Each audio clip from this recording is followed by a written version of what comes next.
This is your 420 Radio News for Wednesday, February 12, 2014, brought to you by the National Cannabis Coalition.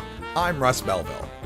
18 members of Congress joined together today in calling on President Obama to use his authority to reclassify marijuana from its current position as a dangerous drug alongside heroin and LSD with no medical value. Quote, classifying marijuana as Schedule I at the federal level perpetuates an unjust and irrational system, reads the congressional letter. Schedule I recognizes no medical use, disregarding both medical evidence and the laws of nearly half of the states that have legalized medical marijuana, end quote. The letter was authored by Oregon's Representative Earl Blumenauer and was co-signed by 16 Democrats, including California Representatives Sam Farr, Mike Honda, Jared Huffman, Barbara Lee, Zoe Lofgren, Alan Lowenthal, and Eric Swalwell. Illinois Representatives Mike Quigley and Jan Schakowsky, Arizona Representative Raul Gravalia, Tennessee Representative Steve Cohen, Massachusetts Representative James McGovern, Virginia Representative James Moran, Texas Representative Beto O'Rourke, Colorado Representative Jared Polis, and Vermont Representative Peter Welch. Representative Dana Rohrabacher from California is the only Republican co-sponsor. Two tough-on-crime former prosecutors from Portland, Oregon's Multnomah County are tentatively supporting legislation to place marijuana legalization on the ballot.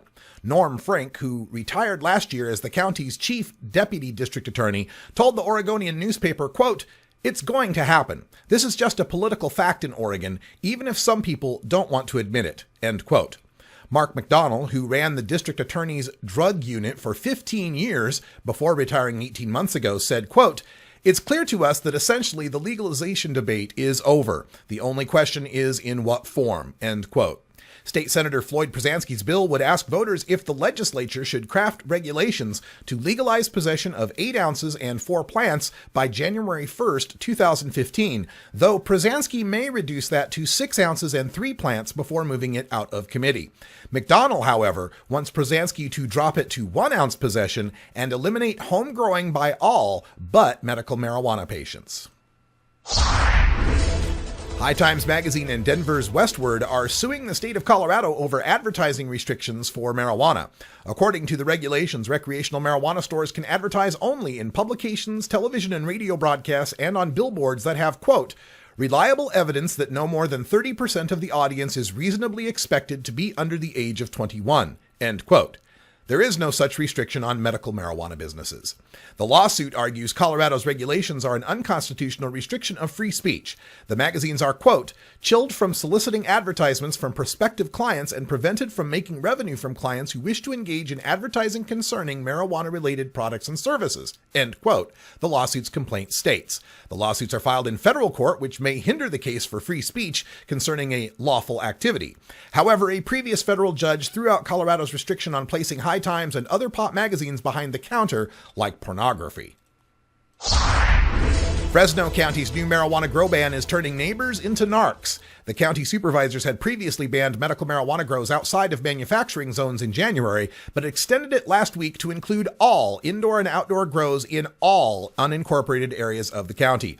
According to KFSN TV, quote, deputies have been getting a lot of calls from Fresno County residents turning in their neighbors, tenants, and even friends for illegally growing pot, end quote.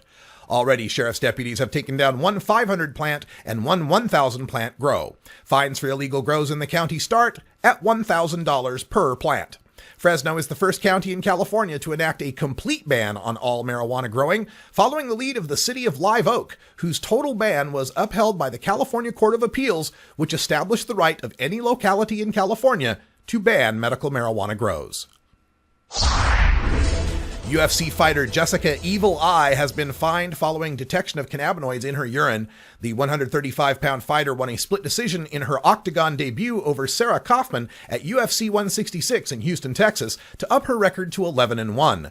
However, the Texas Department of Licensing and Regulation changed her victory to a no contest after a positive marijuana drug test.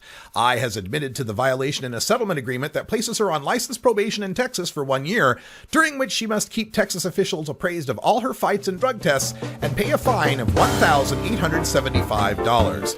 Failure to adhere to the probation will cost Eye her license for 6 months, but the terms of the probation do not interfere with Eye's next scheduled fight with Alexis Davis at the UFC 170 pay-per-view scheduled for Saturday, February 22nd. This has been your 420 Radio News for Wednesday, February 12th, 2014. I'm Russ Belville. Transcripts of 420 Radio News are available at the National Cannabis Coalition. Visit ncc420.com to download today. When we come back, we'll go behind the headlines and take a look at new drugged driving statistics from Washington State that puncture the scaremongering claims of both sides of the marijuana issue. You're listening to The Russ Belville Show on 420radio.org. We'll be right back.